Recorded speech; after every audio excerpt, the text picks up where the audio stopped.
My name is धीरज कुमार सिंह और आप देख रहे हैं द क्रेजी लर्नर। दोस्तों आज के इस वीडियो में मैं आपको ब्लॉक के बारे में बताने वाला हूँ। ब्लॉक आखिर होता क्या है, इसको आपने बहुत जगह देखा होगा, जैसे कि आपने डेयरिंग में देखा होगा, ठीक है, क्रेन में देखा होगा। किसी भी चीज़ को उठाने के लिए, ठीक है, थोड़ा कम मेहनत से, कम एफर्ट से, इसके हेल्प से हम लोग कोई भी चीज़ को भारी से भारी चीज़ों को आसानी से उठा सकते हैं लोग, ठीक है। इसके बारे में मैं कुछ आइडिया दूंगा। देखिए मेरे पास है 3C ब्लॉक। ये 3C ब्लॉक होता क्या है इसके बारे में मैं आपको थोड़ा देर बाद बताऊंगा। पहले इसके पार्ट्स के बारे में जान लेते हैं लोग, ठीक है। ये ब्लॉक है, सबसे ऊपर आते हैं लोग। ये वाला जो पार्ट दिखाई दे रहा है आपको, ये वाला, ठीक है, इसको हम लोग बोलते हैं हुक, ठीक है। क्योंकि ये घूमता है तो इसको हम स्विवेल भी बोल सकते हैं, ठीक है। और इसी को हम लोग किसी स्टैंडिंग पार्ट में जाकर फंसा देते हैं, ठीक है, तो ये बन जाता है हमारा स्टैंडिंग ब्लॉक, ठीक है। आगे बढ़ते लोग, ये वाला जो पार्ट दिखाई दे रहा है आपको, ये वाला पार्ट, ठीक है, इसको बोलते हैं ब्लॉक का क्राउन, ठीक है। बेसिकली ये ऊपर होता है इसलिए क्राउन बोलते हैं। ये वाला जो पार्ट दिखाई दे रहा है, ये वाला जो पार्ट दिखाई दे रहा है, इसको बोलते हैं लोग चिक। ये चिक ऑफ द ब्लॉक है, ठीक है। ये बीच में पिन है, ठीक है। नीचे की तरफ आते हैं लोग तो ये इसको बोलते हैं टेल। इस वाले पार्ट को बोलते हैं टेल। ये वाला जो जिसमें रस्सी को बांधा जाता है इसको बोलते हैं बकेट, ठीक है। इसके बाद से आते हैं लोग सिप पे। देखिए ये सिप दिखाई दे रहा है ना, इसको बोलेंगे सिप।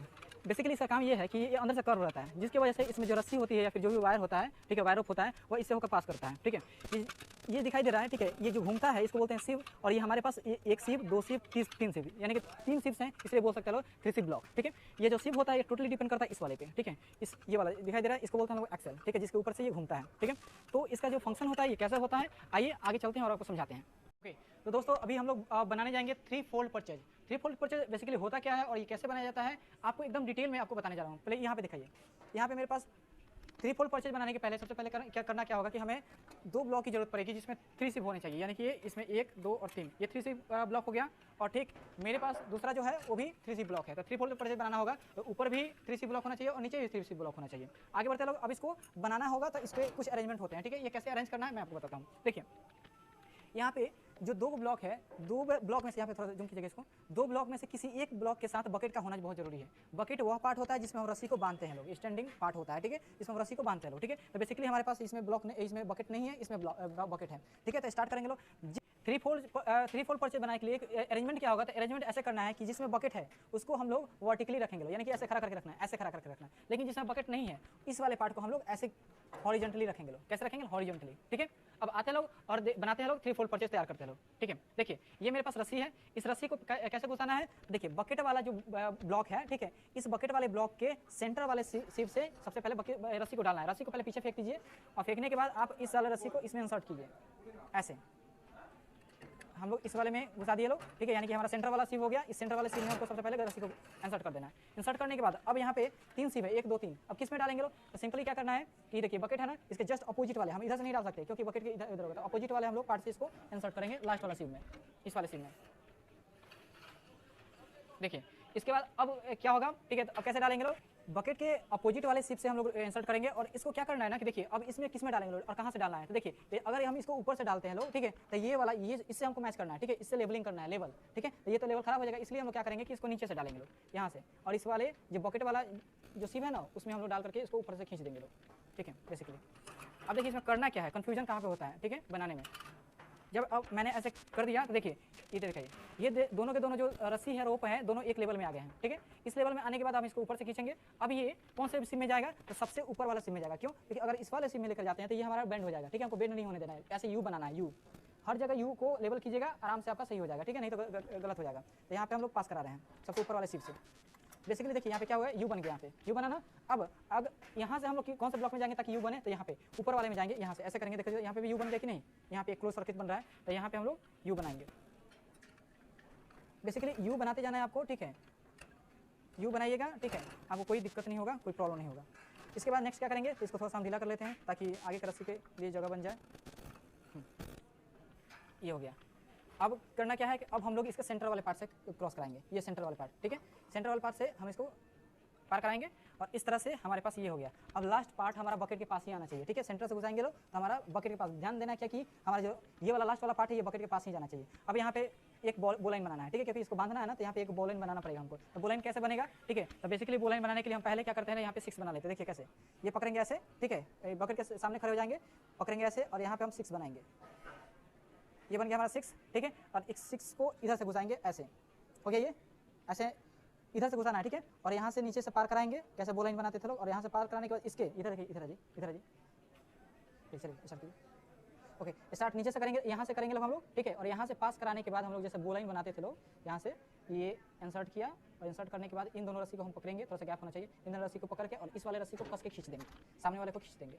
इससे होगा क्या, ये देखिए सामने वाला खींचा गया, ठीक है। यहाँ पे हमारा बन चुका है बो लाइन, ठीक है। अब ये बो लाइन बनाने से क्या होगा, ये सिक्योर हो चुका है, अब ये कभी खुलेगा ही नहीं, ठीक है। अब हम इसको उठाते हैं लोग, ओके।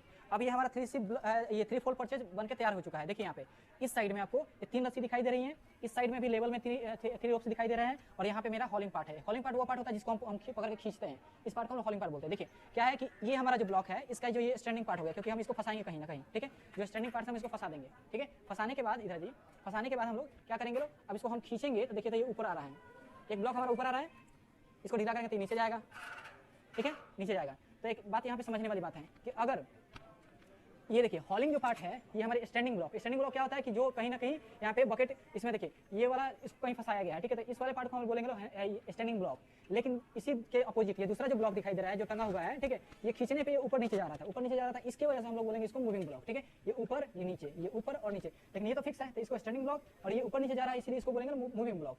इस मूविंग ब्लॉक में हम लोग इसको कार्गो फंसाएंगे ऐसे करके, ठीक है, और ये कार्गो नीचे रहेगा और इसको हम लोग पकड़ के ऐसा खींच के, अब ये बहुत ज्यादा अगर कार्गो लोड होगा तो हम इसको तो हाथ से खींचेंगे नहीं, ठीक है। तो इसको हम लोग विंच की हेल्प से, ठीक है, या फिर कोई भी और जो मशीनरी रहती है खींचने वाली उसके हेल्प से हम इसको फंसा देंगे उसमें, और वो खींचेगा मोटर की हेल्प से ऐसे करके, और कार्गो ऊपर हो जाएगा, आसानी से कार्गो ऊपर चला जाता है। अब देखिए बात आता है क्या कि 2 चीजें होती है, एक होता है मैकेनिकल एडवांटेज जिसको बोल सकते हैं रोप टू एडवांटेज, और एक होता है मैकेनिकल डिसएडवांटेज जिसको हम लोग रोप टू डिसएडवांटेज बोलेंगे, ठीक है। तो कब एडवांटेज होगा कब डिसएडवांटेज होगा इसको मैं समझाता हूँ। देखिए ये हमारा हॉलिंग पार्ट है, बेसिकली ये रस्सी का 3 पार्ट हमारे पास है, ठीक है। देखिए ये पहला जो पार्ट है ये मेरे हाथ में है, दूसरा जो पार्ट है जो इस साइड है, ठीक है, और तीसरा जो पार्ट है वो इस साइड है। तो देखिए जो पार्ट इस ऊपर ये स्टैंडिंग ब्लॉक से इधर आइएगा, जो पार्ट रस्सी का जो पार्ट इस स्टैंडिंग ब्लॉक में बंधा हुआ है, जैसे यहाँ पे बंधा हुआ है ना, इसको बोलेंगे हम लोग स्टैंडिंग पार्ट, ठीक है, standing part of the rope, यानी कि standing part of the rope इसको बोलते हैं स्टैंडिंग पार्ट। खींचने के बाद जो ऊपर नीचे जाता है, देखिए तो कौन सा ऊपर नीचे आ रहा है ऐसे, ये वाला, इसको हम लोग बोलेंगे लोग ये रनिंग पार्ट या मूविंग पार्ट, ठीक है, moving part of the rope. और जो तीसरा है जो मेरे हाथों में है, ठीक है, जिसको हम खींच रहे हैं, पुल कर रहे हैं, पुश कर रहे हैं, ठीक है, तो ये वाला जो पार्ट है इसको बोलते हैं हॉलिंग पार्ट। हॉलिंग मतलब होता है पुल करना, खींचना, तो ये हमारा हॉलिंग पार्ट हो गया। खींचने से ये सारे के सारे ये ब्लॉक ऊपर नीचे, ये वाला ब्लॉक ऊपर नीचे जा रहा है, ठीक है। तो अगर ये मेरा हॉलिंग पार्ट स्टैंडिंग ब्लॉक यानी कि स्टैंडिंग ब्लॉक यानी कि फिक्स ब्लॉक है, तो स्टैंडिंग ब्लॉक से आएगा, जब हॉलिंग पार्ट हमारा हॉलिंग पार्ट इस स्टैंडिंग ब्लॉक से आएगा, तो इस केस में हम लोग बोलेंगे लोग रोप टू डिसएडवांटेज, ठीक है, रोप टू डिसएडवांटेज या फिर मैकेनिकल डिसएडवांटेज होता है, ठीक है। जब ये हॉलिंग पार्ट इस स्टैंडिंग ब्लॉक से ऊपर से नीचे की तरफ आएगा तो हम इसको बोलेंगे रोप टू डिसएडवांटेज। लेकिन अगर इसके केस में अगर हम इसको चेंज कर देते हैं, जैसे कि एग्जांपल देखिए,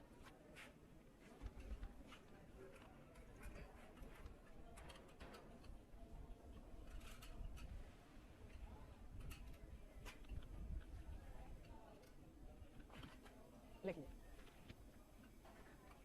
ओके। आपकी बार देखिए मैंने क्या किया कि ब्लॉक को चेंज कर दिया, नीचे वाले ब्लॉक को ऊपर कर दिया, ऊपर वाले ब्लॉक को नीचे कर दिया। इट मींस मूविंग जो ब्लॉक था उसको मैंने ऊपर कर दिया है और जो स्टैंडिंग ब्लॉक था वो नीचे कर दिया, यानी कि अब ये स्टैंडिंग ब्लॉक हो चुका है और ये वाला मूविंग ब्लॉक हो चुका है। जब भी मैं इसको खींचूंगा तो देखिएगा ये वाला ऊपर जाएगा, देखिए जा रहा है ना, और इसको मैं छोड़ूंगा तो ये नीचे जाएगा। देखिए क्या होगा, तो अगर ये हॉलिंग पार्ट अगर मूविंग ब्लॉक से आया, मूविंग ब्लॉक होना ये जो घूम रहा है ऊपर नीचे जा रहा है, अगर ये हॉलिंग पार्ट हमारा मूविंग ब्लॉक से आता है तब हम इसको बोलेंगे रोप टू एडवांटेज। पहले क्या था, ये हॉलिंग पार्ट जो था ना वो स्टैंडिंग ब्लॉक से आ रहा था, तो उस समय डिसएडवांटेज था, रोप टू डिसएडवांटेज। लेकिन अब की बार ये जो हॉलिंग पार्ट है ये हमारा मूविंग ब्लॉक नीचे वाले ब्लॉक से ऊपर की तरफ जा रहा है, ठीक है, तो हम बोलेंगे रोप टू एडवांटेज। ये क्या होता है कि कम एफर्ट में ज्यादा से ज्यादा लोड को हम लोग रोप टू एडवांटेज इसलिए बोलते हैं क्योंकि कम से कम एफर्ट में यानी कि कम फोर्स लगा करके हम ज्यादा से लोड को हम लोग उठा सकते हैं, ठीक है, लिफ्ट कर सकते हैं लोग। लेकिन ऊपर वाला था उसमें ज्यादा हमको एफर्ट लगाना पड़ता था, ज्यादा मेहनत लगाना पड़ रहा था, इसलिए हम उसको एडवांटेज बोल रहे थे। और इसमें इसको डिसएडवांटेज बोल रहे थे, लेकिन इसको एडवांटेज इसलिए बोल रहे हैं ताकि हमको कम फोर्स में हमको ज्यादा से भारी सामान हमको आसानी से उठा सकते हैं, ठीक है। तो ये था टोटल आइडिया, यानी कि डिटेल में मैंने बता दिया क्या कि ये वर्क कैसे करते हैं और इसको हम लोग सेट कैसे करते हैं। ब्लॉक का नाम भी मैं ऑलरेडी बता चुका हूँ, ठीक है। तो अगर आपको ये वीडियो अच्छा लगा होगा, ठीक है, तो अपने दोस्तों के साथ शेयर कीजिए। Okay, thank you so much. और मैं स्पेशली थैंक यू बोलना चाहूंगा मेरे दोस्त, मेरे भाई को, ठीक है, जिन्होंने ये वीडियो रिकॉर्ड किया है, निहाल को, ठीक है। So thank you so much Nihal, okay, ये वीडियो बनाने के लिए।